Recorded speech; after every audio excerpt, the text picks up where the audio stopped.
ప్రార్థన చేసుకుని రాత్రికాలపు కుటుంబ ప్రార్థన మనం ప్రారంభించుకుందాం.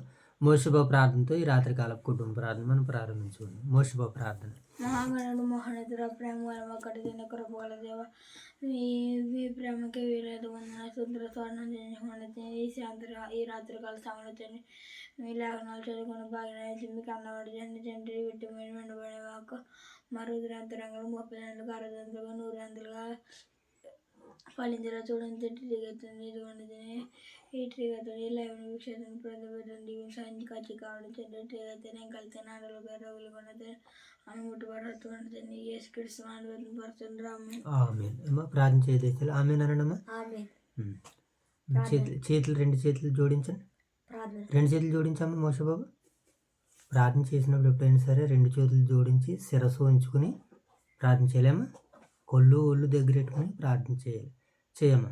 ప్రార్థన పల్లదిన రోటరీగా తిని వాక్య చదువుకుని వాక్తండ్రి ఆది నిచ్చాదుకొని కృపంలో రోటరీగా తిని వాక్య చదువుతుండే కదండి ఆ సందర్భాలు రోజుకెళ్ళిన స్కూల్లాచి రోటరీగా తిని యశాగంధం తండ్రి యశాగన 14 అధ్యాయం చదువుతుండే కదండి మీద సత్య సామెత రోటరీగా కదండి వాక్య చదువుతుండగా మీద సత్య సామెత రోటరీగా ఓదు గ్రేసాన్ని ప్రార్థన చేయాలి ఓదు గ్రేసాన్ని తీర్చడం సంఘ కాపని తీర్చబోసుని వీరరాజాన్ని తీర్చి కుటుంబాన్ని కూడా తీర్చాలి సేకరాన్ని కూడా తీర్చండి వయసు గ్రేసాన్ని తీర్చండి సంఘ కాపని తీర్చాలి మోసం వీరరాజాన్ని తీర్చి కుటుంబాన్ని కూడా తీర్చండి సేకరాన్ని కూడా తీర్చండి ఇంకా లేదా అందరూ అనిపిస్తుంది ఏ కృష్ణ ప్రార్థన చేసుకుందాం. చివరిగా మహాగణుడైన మా తండ్రి, మహోన్నతుడైన మా దేవ, పరిశుద్ధుడైన మా తండ్రి, మీ ప్రేమ కలిగిన నామానికి స్తుతులు స్తోత్రాలు తెలియజేసుకుంటున్నాను తండ్రి. దేవ, గత కాలంలో మీ యొక్క సహాయాన్ని సహకారాన్ని మాకు అనుగ్రహించి రాత్రికాల సమయంలో కుటుంబ ప్రార్థనలో మీ సన్నిధి భాగ్యాన్ని మీ సన్నిధి కాంతులను యెషయా గ్రంథము 14 అధ్యాయం ద్వారా మీరు మాకు అనుగ్రహిస్తున్నందులకే నాయన మీకు కృతజ్ఞతాస్తుతులు చెల్లించుకుంటున్నాను తండ్రి. అయా ఈ యొక్క సమయంలో ప్రార్థించినటువంటి 20 బిడ్డలకి నాయన ప్రార్థన పట్ల మరింత ఆసక్తిని పట్టుదలను వారికి అనుగ్రహించండి తండ్రి. అయా యొక్క సమయంలో మీరు మమ్మల్ని ప్రేమించి ఇచ్చినటువంటి స్థానిక సంఘాలను ఓదూరు వైఎస్ఆర్ నగర్లో ఉన్నటువంటి సంఘాన్ని సంఘ బిడ్డలను పెద్దలను పరిచారకులను యవనస్తులను నాయన వృద్ధులను బాలురును విధవరాండ్రును దిక్కులేని వారిని అనాథులను అందరినీ కూడా జ్ఞాపకం చేసుకున్నాం ప్రభా. ప్రతి ఒక్కరికి నేను వారికి కావలసినటువంటి సహాయ సహకారాలు అనుగ్రహించండి తండ్రి. అలాగే ప్రభా సంఘాల్లోనైనా ఏ బిడ్డలైతే బలహీనులుగా రోగులుగానైనా ఇబ్బందులతో సమస్యలతో ఉన్నారో ప్రభా బిడ్డలందరికీ నేను మీ యొక్క సహాయాన్ని దయచేయమని వేడుకుంటున్నాను తండ్రి. అలాగే ప్రభా మరి రాత్రికాల సమయంలో మా యొక్క స్థానిక సంఘాలు నడిపిస్తున్నటువంటి మా ప్రియులు దైవ సేవకులు రాజుగారిని వారి యొక్క కుటుంబాన్ని మీరు దీవించి ఆశీర్వదించి కాచి కాపాడమని వేడుకుంటూ దేవ మరి రాత్రికాల సమయంలో యెషయా గ్రంథం 14వ అధ్యాయాన్ని నేడు బైబిల్ పఠనంగా లేఖన భాగాలని చదవడానికి నేర్చుకోవడానికి తెలుసుకొనడానికి సిద్ధపడుతుండగా మీ యొక్క ఆత్మ సహాయాన్ని అనుగ్రహించి మమ్మల్ని ముందుకు నడిపించమని ఈ ప్రార్థన అంతటిని మా ప్రభువును మీ ప్రియ కుమారుడు మా రక్షకుడైన మా ప్రభు యేసుక్రీస్తు వారి నామములో ఈ ప్రార్థన మీకు సమర్పిస్తున్నాం తండ్రి. రైట్, మంచిది నాయన. మరి యొక్క సమయంలో యెషయా గ్రంథము 14వ అధ్యాయాన్ని మరి బైబిల్ పఠనంగా మనం చదువుకుంటూ ఈ రాత్రికాల సమయంలో వాక్య పరిచర్యలో మనందరం ముందుకు వెళ్ళిపోదాం. యెషయా గ్రంథము ఒకసారి మొదటి వచనం చదువుకుందాం. ఏలయనగా యెహోవా యాకోబునందు జాలిపడును ఇంకను ఇశ్రాయేలును ఏర్పరచుకొనును వారిని స్వదేశములో నివసింపజేయును పరిశుద్ధులు వారిని కలుసుకొందురు వారు యాకోబు కుటుంబమును హత్తుకొని ఇందురు జనములు వారిని తీసుకుని వచ్చి వారి స్వదేశమున వారిని ప్రవేశపెట్టుదురు. ఇశ్రాయేలు వంశస్థులు యెహోవా దేశములో వారిని దాసులుగాను పనికెత్తులుగాను స్వాధీనపరచుకొందురు. వారు తమ్మును చెరలో పెట్టిన వారిని చెరలో పెట్టిన తమ్మును బాధించిన వారిని ఏలుదురు. నీ బాధను నీ ప్రయాసమును నీ చేత చేయింపబడిన కఠిన దాస్యమును కొట్టివేసి యెహోవా నిన్ను విశ్రమింపజేయును. దినమున నీవు బబులోను రాజును అపహాస్యపు గీతము ఎత్తి ఏలాగును పాడుదువు. బాధించిన వారు ఎట్లు నశించిపోయిరి,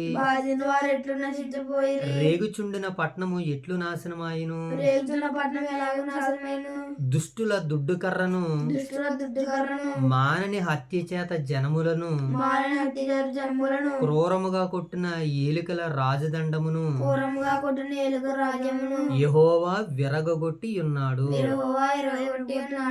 వారు ఆగ్రహపడి మానని బలాత్కారము చేత జనులను లోబరుచుకొనిరి. భూలోకమంతయు నిమ్మలించి విశ్రమించుచున్నది. జనములు పాడగుదురు. నీవు పండుకొనినప్పటి నుండి నరుకువాడెవడును మా మీదకి రాలేదని నిన్ను గూర్చి తమలా వృక్షములు లెబానోనును దేవదారు వృక్షములను హర్షించును. నీవు ప్రవేశించుచుండగానే నిన్ను ఎదుర్కొనుటకై క్రింద పాతాళము నీ విషయమై కలవరపడుచున్నది. అది నిన్ను చూసి ప్రేతలను రేపుచున్నది. భూమిలో పుట్టిన సమస్త సూర్యులను జనముల రాజులను అందరినీ వారి వారి సింహాసనముల మీద నుండి లేపుచున్నది.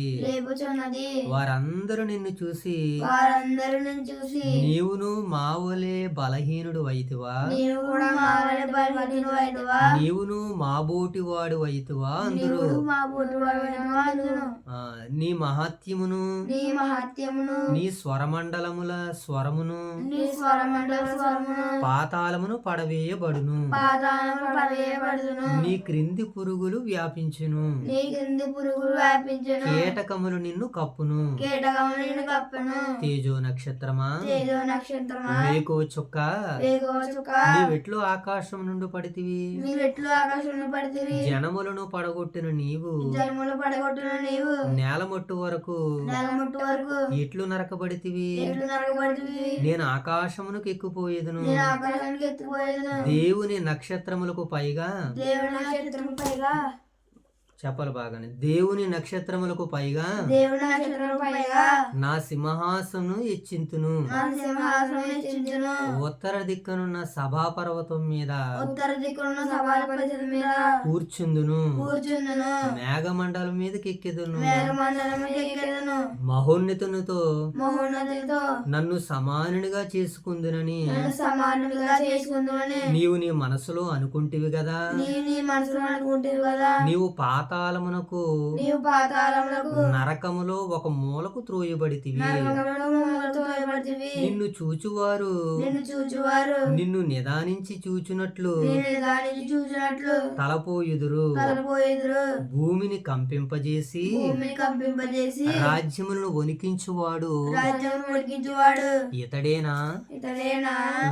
లోకమును అడవిగా చేసి దాని పట్టణములను పాడు చేసిన వాడు ఇతడేనా. తాను చెరపట్టిన వారిని తన నివాస స్థలములకు పోనీయని వాడు ఇతడేనా. జనముల రాజులందరూ ఘనత వహించిన వారై తమ తమ నగరలయందు నిద్రించుచున్నారు.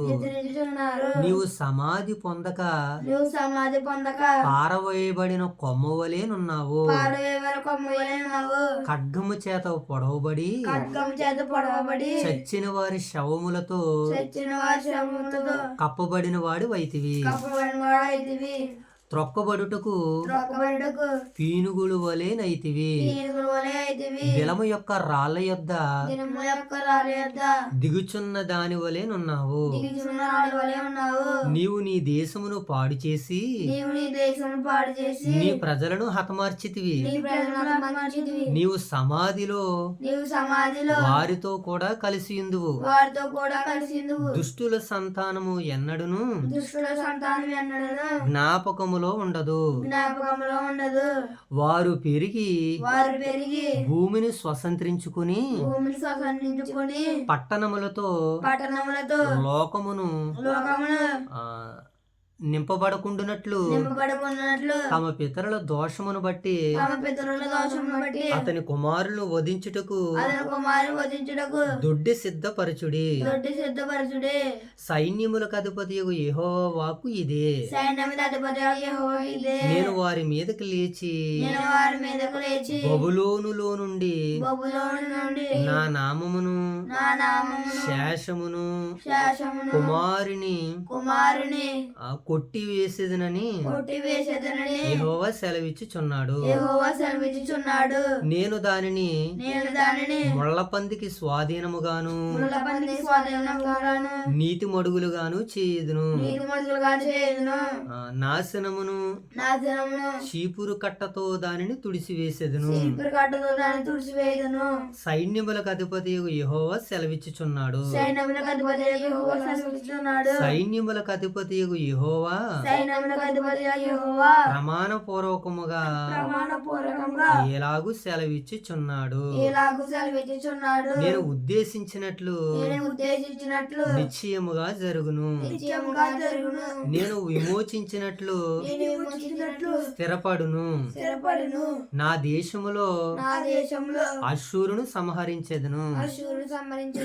నేను ఉద్దేశించినట్లు నేను ఉద్దేశించినట్లు నిశ్చయముగా జరుగును. నిత్యముగా జరుగును. నేను యోచించినట్లు నేను యోచించినట్లు స్థిరపడును. స్థిరపడును. నా దేశములో నా దేశంలో అశ్షూరును సంహరించెదను. అశూరును సంహరించెదను. నా పర్వతముల మీద నా పర్వతముల మీద వానిని నలగద్రొక్కెదను. వారిని అలగదొక్కెదను. వాని కాడి వాని కాడి నా జనముల మీద నుండి తొలగిపోవును. నా జనముల మీద తొలగిపోయెను. వాని భారము వారి భారము వారి భుజము మీద నుండి తొలగింపబడును. వారి భుజముల మీద తొలగింపబడెను. సర్వలోకమును గూర్చి సర్వలోకమును గూర్చి నేను చేసిన ఆలోచన ఇదే. నేను చేసిన ఆలోచన ఇదే. జనములందరి మీద జనములందరి మీద చాపబడిన బాహువు ఇదే. చాపబడిన బాహు ఇదే. సైన్యములకు అధిపతి యెహోవా సైన్యములకు అధిపతి యెహోవా దానిని నియమించి ఉన్నాడు. వారిని నియమించి ఉన్నాడు. రద్దుపరచగలవాడెవడు? రద్దుపరచబడేవాడు. బాహువు చాచివాడు ఆయనే. బాహు చాచుగలవాడు ఆయనే. దానిని త్రిప్పగలవాడెవడు? దాన్ని త్రిప్పగలవాడెవడు? రాజైన ఆహాజు మరణమైన సంవత్సరమున రాజైన అహరోను రాజ్యమైన తర్వాత వచ్చిన దేవోక్తి. వచ్చిన దేవోక్తి. ఫిలిస్తియా ఫిలిస్తియా నిన్ను కొట్టిన దండము నిన్ను కొట్టిన దండము తృప్తినీయులుగా తృప్తినీయులుగా నిలువబడినని నిలవబడినని అంతగా సంతోషింపకము. అంతగా సంతోషింపకము. సర్వభుజము నుండి సర్వభుజము నుండి మిడనాగు పుట్టెను. మిడనాగు పుట్టెను. దాని ఫలము ఎగురు వచ్చు. దాని ఫలము దాని ఫలము ఎగురు సర్పము. ఎగురు సర్పము. అప్పుడు అప్పుడు అతివేదలైన వారు అపవేదులైన వారు భోజనము చేయుదురు. భోజనం చేదురు. దరిద్రులు దరిద్రులు సుఖముగా పండుకొందురు. సుఖముగా పడుకుందురు. కరువు చేత కరువు చేత నీ బీజము నీ బీజము చంపెదను. చంపెదను. అది నీ శేషమును హతము చేయుచు. అది నీ శేషం నాశము చేయించు. గుమ్మమా గుమ్మమా ప్రలాపింపుము. ప్రలాపింపుము. పట్టణమా పట్టణమా అంగలార్చుము. అంగలార్చుము. ఫిలిస్తియా ఫిలిస్తియా నీవు బొత్తుగా కరిగి ఉన్నావు. నీ బొత్తుగా కరిగి ఉన్నావు. ఉత్తర దిక్కు నుండి ఉత్తర దిక్కు నుండి పొగ లేచుచున్నది. పొగ లేచుచున్నది. వచ్చి వారి పటాలములలో వచ్చువారి పటాలంలో వెనక తీయవాడు ఒకడును లేడు. వెనక లెక్క తీవాడు ఒకడును లేడు. జనముల దూత జనముల దూత కీయవలసిన ప్రత్యుత్తరం ఏది? ఇయ్యవలసిన ప్రత్యుత్తరం ఏది? యెహోవా సీయోనును స్థాపించి ఉన్నాడు. యెహోవా సీయోను స్థాపించి ఉన్నాడు. ఆయన జనులలో శ్రమ నొందిన వారు ఆయన జనుల శ్రమలొందిన వారు దాన్ని ఆశ్రయింతురు దాన్ని ఆశ్రయింతురు అని చెప్పవలెను. అని చెప్పువలెను. దేవుని నామానికి మహిమ కలుగును కాక. ఆమేన్. ఆమేన్. మరి దేవుడి యొక్క పరిశుద్ధ వాక్యాన్ని నేడు మన వినుకుడిలో 30 దంతులుగాను 60 దంతులుగాను 100 దంతులుగాను ఫలింపజేయను గాక. ఆమేన్. రైట్, మంచిదైనా మరి యొక్క రాత్రికాల సమయంలో మరి దేవతి దేవుడు మరి మనల్ని ప్రేమించి ఆయన సన్నిధి భాగ్యాన్ని ఆయన సన్నిధి కాంతులను మనకు అనుగ్రహించి మరి రాత్రికాల సమయంలో యెషయా గ్రంథము 14వ అధ్యాయం ద్వారాగా దేవుడు తన ఆలోచనల ఉద్దేశాలని మనకి తెలియజేస్తున్నటువంటి సందర్భం తరుణం ఇది. కనుక దేవుని యొక్క ఆలోచనల ఉద్దేశాలు మనం తెలుసుకోవడానికి ఎల్లప్పుడూ కూడా ఎలా ఉండాలంటే ఆసక్తిపరులుగా ఉండాలి. దేవుని మాటలు వినడానికి మనం సిద్ధపాటు కలిగి ఉండాలి, ఏకాగ్రత కలిగి ఉండాలి, శ్రద్ధ కలిగి ఉండాలి, భక్తి కలిగి ఉండాలి, భయం కలిగి ఉండాలి. ఎందుకనంటే దేవుడు కదా తన మాటలు మనకి సెలవిస్తున్నప్పుడు దేవుడు తన ఆలోచనలు మనకి తెలియజేస్తున్నాడు కదా. ఇప్పుడు ఈ ప్రపంచాన్ని పరిపాలిస్తున్నటువంటి అధికారులు, నాయకులు, రాజులు వీళ్ళందరూ ఏం చేస్తూ ఉంటారంటే అందరూ కలిసి హైకమాండ్గా కూడుకుని అక్కడ మన దేశాన్ని కానివ్వండి, రాష్ట్రాన్ని కానివ్వండి, ప్రాంతాలను కానివ్వండి, ప్రజలను కానివ్వండి ఎలా పరిపాలించాలి, వారికి ఎలాంటి సహాయాలు అందించాలని ఎదురు చూస్తూ ఉంటుంటారు. వాళ్ళు టీమ్గా మాట్లాడుకుంటూ ఉంటారు. తదుపరి వారు ఒక డిసిషన్ తీసుకుని దాన్ని ప్రజల మీద ఆమోదిస్తూ ఉంటుంటారు. ప్రజలకు వాటిని చేరవేస్తుంటారు. ప్రజలకు వాటిని నెరవేరుస్తూ ఉంటారన్నమాట. వారు ఏవైతే తీర్మానాలు పొందుకున్నారో, వారు ఏవైతే ఆ మీట్లో ప్రజల కొరకు మాట్లాడుకున్నారో వాటినన్నిటినీ ప్రజలకు అందేటట్టుగా చేస్తూ ఉంటుంటారు. ఇప్పుడు దేవుని వాక్కు కూడా ఎలాంటిది అనంటే, దేవుడు కూడా ఎలాంటి వాడనంటే ఆయన మాటలు ఇప్పుడు మనకు చెబుతున్నాడు. అందరికీ చెప్పడానికి దేవుడు ఇష్టపడుతున్నారు. కానీ ఎవరు వింటున్నారు, ఎవరు చూస్తున్నారు? అది ఏర్పాటు నొందిన వారికి మాత్రమే అనుగ్రహింపబడుతుంది. కనుక దేవుడు మరి మనకి ఇస్తున్నటువంటి చక్కనటువంటి కృప, ఈ భాగ్యము చాలా గొప్పదని మనం భావించి దీని కొరకు మనం ఆసక్తితో ఉండాలి, ఏకాగ్రత కలిగి ఉండాలి, భయం కలిగి ఉండాలి, భక్తి కలిగి ఉండాలి, సమయాన్ని పాటించాలి. ఇన్ని రకాలుగా ఉంటేనే కానీ ఆయన చిత్తం మనకు అర్థమవుతుంది కదా. ఇది ఏమన్నా ఎదుటి మనుషుల యొక్క జీవిత చరిత్ర కాదు కదా. ఇది సాక్షాత్తు సర్వలోకాలని పరిపాలిస్తున్నటువంటి పరలోకం అన్నటువంటి కన్న తండ్రి ఆయన కలలో పండించేటువంటి బిడ్డలు ఎవరున్నారని జల్లెడు పట్టి చూస్తుంటే ఈరోజు కొంతమంది కనపడుతున్నారు ఆయనకి. ఆ వారిలో దేవుడు మనకిచ్చాడు ఒక భాగ్యాన్ని. వారిలో ఆ నలుసులో ఒక నలుసుగా మనం కనపడుతున్నామని చెప్పుకోవచ్చు ఈ సందర్భాన్ని బట్టి. కనుక ఇక్కడ యెషయా గ్రంథం ద్వారా దేవుడు తన ఆలోచనల ఉద్దేశాలను ఎన్నింటినో మనకు తెలియజేస్తున్నారు ఆయన ప్రతిరోజు. ఎన్నో సందర్భాలు మనం వింటూ ఉన్నాం, నేర్చుకుంటున్నాం. వాస్తవానికి ఇది మనకి టీచింగ్ క్లాస్ కాదు కానీ రీడింగ్ క్లాస్ కనుక దీన్ని మనం వాస్తవానికి ఏంటంటే బైబిల్ మనం లేఖన భాగాలుగా చదువుకుని వెళ్ళిపోతున్నాం. ఇది మోషబాబు ఏంటంటే ఇది మనం ఇది మనకి ఏంటంటే ఇది కేవలం రీడింగ్ క్లాస్ మాత్రమే. దీన్ని మనం టీచింగ్ క్లాస్గా కూడా దేవుడు చేసుకునే తన ఆత్మ సహాయంతో కొన్ని మాటలు మనకు అవగాహన అర్థమయ్యే రీతిగా కొన్ని మాటలను దేవుడు మనకు పరిచయం చేస్తున్నాడు, అందిస్తున్నాడు ఆయన యొక్క ఆత్మ సహాయంతో. ఇప్పుడు అందుకుంటూ ఆయన చిత్తాన్ని తెలుసుకునేటువంటి ప్రయత్నాలు చేద్దాం.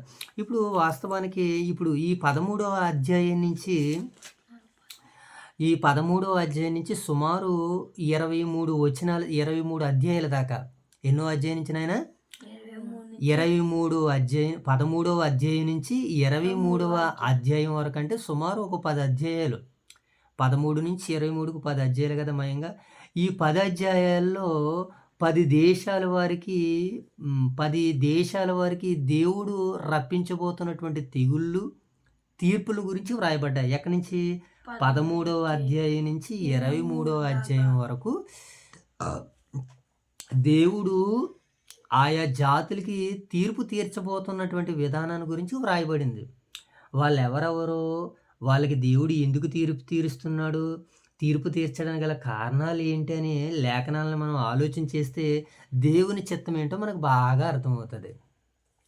ఈరోజు దేవుడు ఒకరిని కొట్టాలన్నా, ఒక దేశాన్ని నిలబెట్టాలన్నా, ఒక దేశాన్ని పడగొట్టాలన్నా అది దేవుని ఆధీనము, దేవుని స్వాధీనములో ఉన్నదని మనం విశ్వసించాలి, నమ్మాలి. కనుక ఇప్పుడు ఇస్రాయేల్ని, యోధా వారిని వీళ్ళిద్దరిని శిక్షించడానికి, వీళ్ళిద్దరికీ పాఠాలు నేర్పించడానికి దేవుడు ఈ 10 జాతుల వారిని ఎన్నుకున్నాడు. వారిలో అష్షూరీయులున్నారు, ప్రాముఖ్యంగా బబులోనీయులు ఉన్నారు. ఇప్పుడు ఈ బబులోనీయుల గురించి ఇదిగో ఈ వర్ణన వ్రాయబడింది మనకి ఈ అధ్యాయంలో ప్రాముఖ్యంగా. ఏం వ్రాయబడింది నాయనా? వర్ణన వ్రాయబడింది. దేవుడు ఏం చేశాడనంటే ఈ ప్రపంచ దేశాలకన్నిటికి ఇప్పుడు దేవుడు ఏం చేస్తున్నాడనమాట? తీర్పు తీరుస్తున్నాడు. ఆయన తీర్పు తీర్చడానికి గల ప్రధాన కారణం ఏంటంటే ఇశ్రాయేల్ వారిని, యోధా వారిని శిక్షించడానికి, వారిని గుణపరచడానికి ఏమండి దేవుడు ఈ ఆయా జాతుల వారిని వాడుకున్నాడు దేవుడు. మనం ప్రారంభం నుంచి విన్నటువంటి వర్తమానమే. ఫిలిస్తీన్లు సరిగా ఉండేటువంటి క్షమించాలి, ఇశ్రాయేలు సరిగా లేనప్పుడు దేవుడు ఎవరిని వాడుకున్నాడో చాలామంది ఫిలిస్తీన్లను వాడుకున్నాడు. ఎవరిని వాడుకున్నారు నాయన? ఫిలిస్తీన్లను వాడుకున్నారు ఆయన. ఏం చేశాడని? ఫిలిస్తీన్లను వాడుకున్నాడు ఆయన. ఏమండి ఇశ్రాయేలును 40 సంవత్సరాలు 20 సంవత్సరాలు వాళ్ళ చేతుల్లో మరి చావగొట్టి చెవులు మూసేసినట్లుగా మనకు కనబడుతూ ఉంటుంది. కనుక ఇలాంటి వారందరికీ ఇప్పుడు దేవుడు ఏం చేయబోతున్నాడు? వీళ్ళందరికీ తీర్పు తీర్చబోతున్నాడు. కారణం ఏంటి? వీళ్ళందరి వెనకాల ఉండి వీళ్ళని నడిపిస్తున్నది ఒకరున్నారు. ఆయనే ఎవరైనంటే దుష్టుడైనటువంటి అపవాది. కనుక దేవుడు తన స్వాధీనంలో తీసుకుని వారిని హెచ్చరించండి, వారిని బుద్ధి చెప్పండి అని దేవుడు చెబితే, కానీ వీళ్ళు ఏమనుకున్నారంటే ఇదంతా నా బలము, ఇదంతా నా వలనే జరుగుతుందని ఒక బబులోను, ఒక అష్షూరు గర్వించారు. ఆ గర్వాన్ని బట్టి దేవుడు వీరికి ఏం తీరుస్తానన్నాడో? తీర్పు తీరుస్తానన్నాడు. ఈ బబులోను వెనక, అష్షూరీయుల వెనక ఉన్నది ఎవరో? అపవాది. వాడి వాడి అస్త్రాన్ని దేవుడు ఏం చేయాలనుకున్నాడంటే తీర్పు తీర్చాలనుకున్నాడు. అందుకని యెషయా గ్రంథం 14 అధ్యాయంలో వాడి ఉనికి మనకు కనపడుతూ ఉంటుంటుంది. ఎవరి ఉనికి? దుష్టుడైన అపవాది ఉనికి మనకు అక్కడ కనపడుతూ ఉంటుంది. చూద్దాం ఒకసారి ఆ దుష్టుడు గురించి. మరి 14 అధ్యాయంలో మనకి ఏమని రాయబడిందంటే టూకీగా మనం చదువుదాం, మనకి సమయం అయిపోతుంది కనుక. 12వ వచనం చదువుదాం. తేజో నక్షత్రమా వేకు చుక్క నీవెట్లు ఆకాశం నుండి పడితివి. చదవాలన్నమాట. తేజో నక్షత్రమా వేకు చుక్క నీవెట్లు ఆకాశం నుండి జనములను పడగొట్టిన నీవు నేలమట్టు వరకు ఎట్లు నరకబడితివి. నేను ఆకాశమునకు ఎక్కిపోదును, దేవుని నక్షత్రములకు పైగా నా సింహాసనమును. ఈడు ఆలోచన ఎలాగుందో చూడండి. దేవుని నక్షత్రములకు పైగా ఏం చేస్తాడట? నా సింహాసనాన్ని ఏం చేస్తానంటాడు ఆయన? హెచ్చించుకుంటానంటున్నాడు. ఏం చేస్తాడంట ఆయన? ఇంకెదరికి వెళ్ళకున్నాను చేయరు. అతని సింహాసనాన్ని ఏం చేస్తాడంట? హెచ్చించుకుంటానంటున్నాడు. చూడండి, ఎప్పుడు దేవుడికి నచ్చనిది ఏంటంటే ఆ రోజు దుష్టుడు అయినటువంటి అపవాదులు కానివ్వండి, నేడు పరిశుద్ధులుగా ఉన్నటువంటి మనలో కానివ్వండి, మనం ఎలా ఉండకూడదో తెలుసా? హెచ్చించుకునేవారిగా ఉండకూడదు.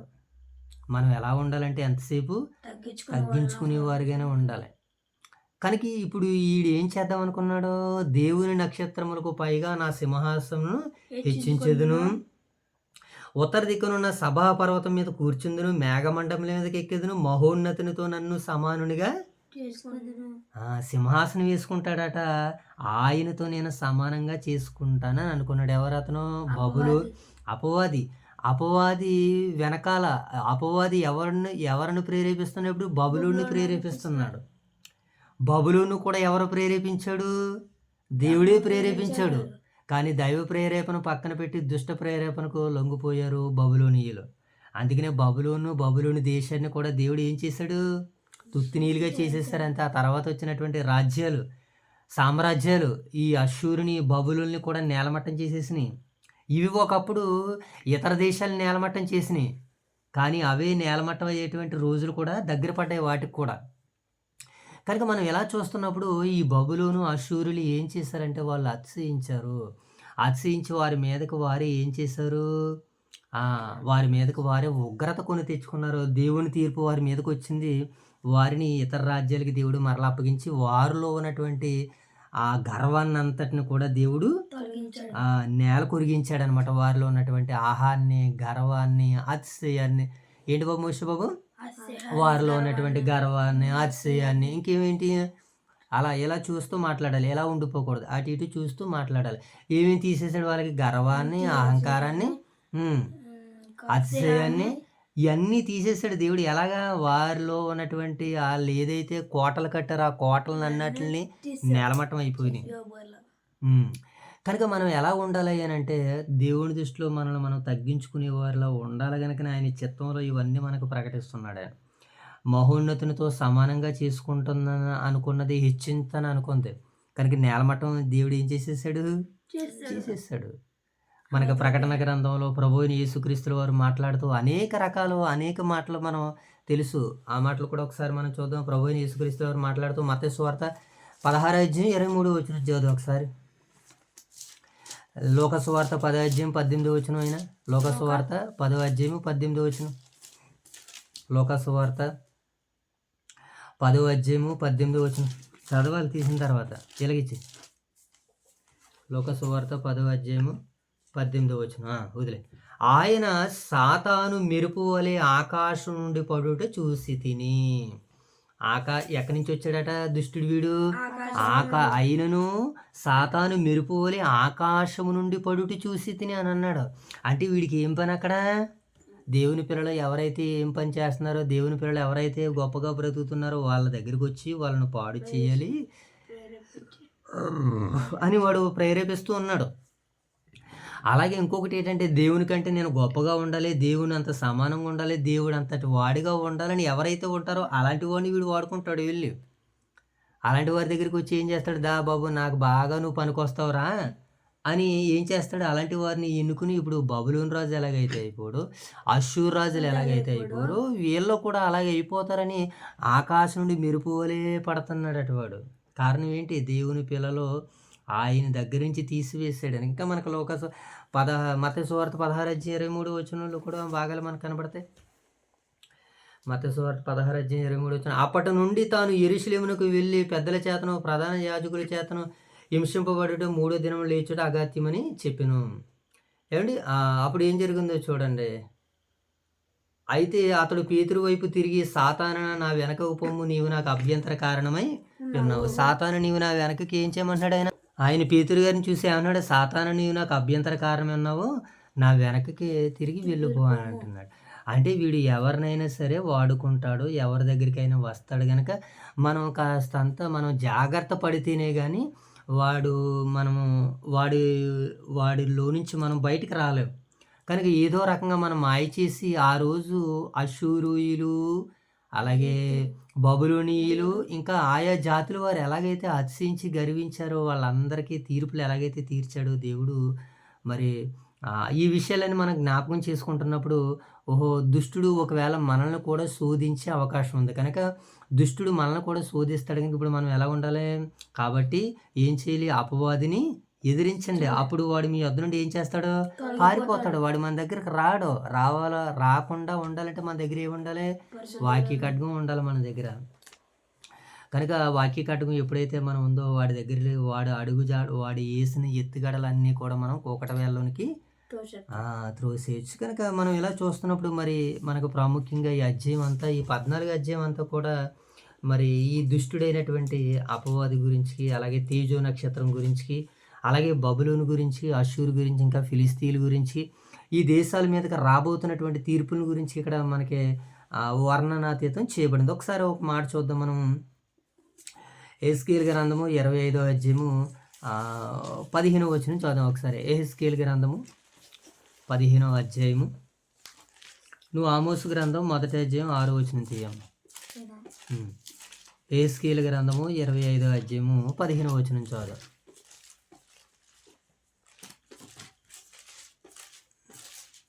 యెహెజ్కేలు గ్రంథము 25వ అధ్యాయము 15వ వచనం చదువు. మరియు ప్రభువు యెహోవా ఈ మాట సెలవిచ్చున్నాడు, ఫిలిస్తీయులు పగ తీర్చుకొనుచు, ఏమండి, నాశనము చేయుచు, మానని క్రోధము గలవారే తిరస్కారము చేయుచు పగ తీర్చుకొనుచున్నారు గనుక ప్రభువు అయిన యెహోవా సెలవిచ్చినదేమనగా, ఫిలిస్తీయుల మీద నేను చెయ్యి చాపి కెరేతీయులను నిర్మూలము చేసేదను, సముద్ర తీరమున నివసించు శేషమును నశింపజేసేదను. దేవుడు ఏం చేస్తాడంటే ఈ ఫిలిస్తీన్ని శాసంతో సహా తీసేస్తానంటున్నాడు. ఇంకా ఏం ఉంచాడట. ఇంకొకరిని చూపించేసి కూడా నేను ఏం చేస్తానంటున్నాడు ఆయన. శిక్షిస్తాను, వీరిని తీసేస్తానంటున్నాడు ఫిలిస్తీన్లు. కారణం ఏంటి? ఆయన కోపానికి సాధనం వీళ్ళందరూ కూడా. ఎవరి కోపానికి? దేవుని కోపానికి సాధనం. దేవుని కోపానికి సాధనమైనటువంటి వీళ్ళు దేవుని మాట వినాలి తప్ప వీళ్ళ మాట స్వతహాగా ఏం మాట్లాడుకున్నా దేవుడు ఏం చేస్తాడు? వీళ్ళకి కేవలం టీవీలు మాత్రమే. రిమోట్ ఎవరి చేతిలో ఉన్నవే? దేవుని చేతిలో ఉన్నాయి రిమోట్. ఆయన ఎలా ఆపరేట్ చేస్తే అలా మనం ఆపరేట్ అవ్వాలి. అంతేగాని మన ఇష్టానుసారంగా మనం ఆపరేట్ అవుతానంటే దేవుడు ఊరుకోడు. ఆయన ఎలా ఆపరేట్ చేస్తే మనం అలా ఆపరేట్ అవ్వాలి. ఇప్పుడు 6వ అధ్యాయము ఆమోసు గ్రంథం 1వ అధ్యాయం 6వ వచనం చదువు. ఏమనుంది అక్కడ? యెహోవా సెలవిచ్చినదేమనగా గాజు 3 సార్లు 4 సార్లు చేసిన దోషములను బట్టి నేను తప్పకుండా దాన్ని శిక్షించెదను. ఏలయనగా ఏదోము వారికి అప్పగింపవలెనని తాము చెరపెట్టబడిన వారందరిని కొనిపోయిరి. ఈ గాజా పట్టణాన్ని కూడా దేవుడు ఏం చేస్తానంటున్నాడు? ఎన్నిసార్లు అట? 2 సార్లు 3 సార్లు 4 సార్లు చేసినటువంటి దోషాన్ని బట్టి నేను ఏం చేస్తాను? వారిని సంహరించేస్తాను, వారిని చంపేస్తాను, ఉంచను అని అంటున్నాడు. ఇలా మనం బైబిల్ గ్రంథంలో లేఖనాలను చూస్తున్నప్పుడు ఎన్నో విషయాలు మనకి ఎదురవుతూ ఉంటాయి, ఎన్నో విషయాలు మనకు కనబడుతూ ఉంటాయి. ఇవన్నీ మనకి ఏమి నేర్పిస్తున్నాయంటే దేవుని ఉగ్రతకి, దేవుని కోపానికి బలైపోతున్నటువంటి పట్టణాలు. ఇది మీరు మనసులో పెట్టుకుంటే ఇప్పుడు వాక్యముఖంగా మనం ఆత్మీయంగా అర్థం చేసుకోవడానికి ప్రయత్నం చేయగలిగినట్లయితే ఈరోజు కూడా చాలామంది, చాలా దేశాలు, చాలామంది ప్రజలు కూడా దేవుని మీద అతిశయించి గర్వించేసి దేవుడు లేడనుకుని వారి ఇష్టానుసారంగా బ్రతుకుతున్న వారందరి మీద కూడా దేవుని ఉగ్రత ఇప్పుడు రాబోతుంది. ఇప్పుడు యేసుక్రీస్తుల వారు 2వ రాకడలో రాబోతున్నాడు. ఈ ప్రపంచం అంతా కూడా లయమైపోతుంది. ఎవరైతే దేవుని పట్ల భయభక్తులు కలిగి, నిష్ఠ కలిగి, శ్రద్ధ కలిగి, భక్తి కలిగి ఎవరైతే బ్రతుకుతూ జీవిస్తుంటారో వారు మాత్రమే రక్షింపబడతారు. అదే అన్నాడు, ప్రభువు నామను బట్టి ప్రార్థన చేయవాడు ఎవడో వాడే రక్షింపబడను. అంతం వరకు ఎవడైతే సహింతాడో వాడే రక్షింపబడతాడట. కనుక ఇప్పుడు మనం ఎలా ఉండాలంటే అంతం వరకు సహించేవారుగా ఉండాలని వాక్యం మనకి సెలవిస్తుంది. కనుక మరి ఇంతవరకు విన్న వాక్యాన్ని దేవుడు మన వెనుకడిలో ఫలింపజేయాలని దేవత దేవుని వేడుకుంటూ ప్రార్థన చేసుకుందాం.